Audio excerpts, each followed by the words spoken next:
Le Flash de La Courneuve, c'est une affaire qui roule. Surtout avec Marcus Shaw. Si l'ex-joueur de South Florida s'acclimate doucement à la météo francilienne, l'adaptation est déjà réussie sur le terrain. Ce week-end, le Flash recevait les Dauphins et le running back a frappé d'entrée sur ce retour de punt, puisqu'il va tout simplement remonter 85 yards en toute décontraction et inscrire son premier touchdown de la rencontre.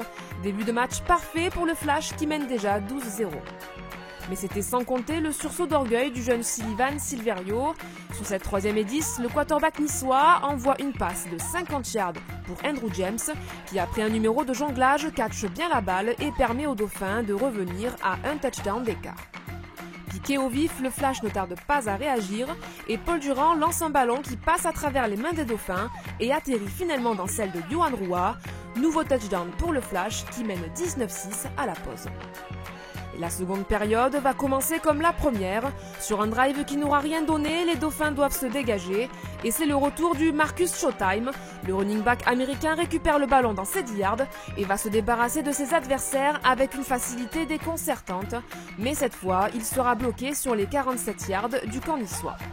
Bloqué, oui, mais pas pour longtemps, car sur cette nouvelle action, Paul Durand confie le ballon à son running back qui échappe encore au plaquage des défenseurs niçois et marque son deuxième touchdown de la rencontre. Une action dont les Dauphins ne se remettront pas et l'attaque de Paul Durand va dérouler tranquillement jusqu'à marquer un dernier touchdown et remporter ce match sur le score final de 32-6. Une rencontre dont le contenu a séduit Patrick Cark, head coach de La Courneuve. Dans l'exécution, oui, je pense qu'on a fait un bon match, on a été sérieux, on a été discipliné, on a fait beaucoup moins d'erreurs et beaucoup moins de fautes que par le passé. Maintenant, il faut dire que l'opposition était quand même relativement faible, ils sont montés avec pas mal d'absents, je pense qu'il y a pas mal de joueurs qui ne se sont pas déplacés. Donc ça s'est vu sur le terrain, mais c'est quand même très encourageant pour l'équipe parce que je pense qu'on a fait vraiment du bon boulot.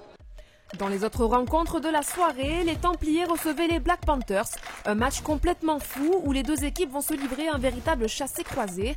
Alors que les Templiers sont menés 6-14, ils vont réagir dès le kick-off par l'intermédiaire de Jérémy Larocque. Le receveur d'Elancourt va remonter tout le terrain pour finir dans la end zone, touchdown Templiers.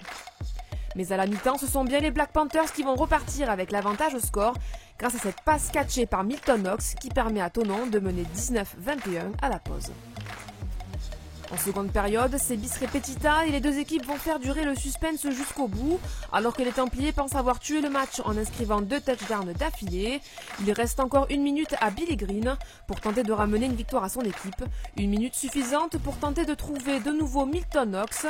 Ballon catché et touchdown sur le fil pour les Black Panthers qui remportent ce match 42-39. Dans les autres matchs de la 3e journée, les Cougars confirment leur bonne forme en s'imposant à Nîmes avec un très bon Tanner Price, auteur de 284 yards, 3 touchdowns pour 2 interceptions et 1 touchdown à la course. Du côté d'Asnières-sur-Seine, les Molosses ont bien résisté pendant 3 quarts temps pour finalement complètement craquer face aux Argonautes qui remportent leur 2e victoire de la saison sur le score de 41-23. Des Argonautes qui conservent donc leur première place au classement, mais qui comptent encore un match de retard. Les Cougars sont en embuscade, suivis de près par les Black Panthers et le Flash. En bas de classement, les Templiers et les Centurions ne gagnent toujours pas et devront vite se ressaisir s'ils ne veulent pas se laisser distancer dans la course au play-off.